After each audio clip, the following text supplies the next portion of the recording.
How to fix TikTok, no internet connection on Android phone. Hello guys, in today's video I'm gonna show you how to fix TikTok, no internet connection on Android phone. First open settings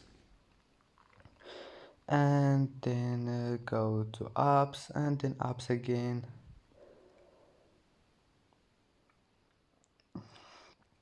and now just type here TikTok and then go to data usage and then just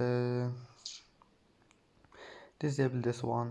You will find it like that, enable it, and now just clear cache and go back, try again, and your problem will be fixed. And that's it for today's video. Don't forget like and don't forget subscribe, and thank you for watching this video until the end, and see you in the next video.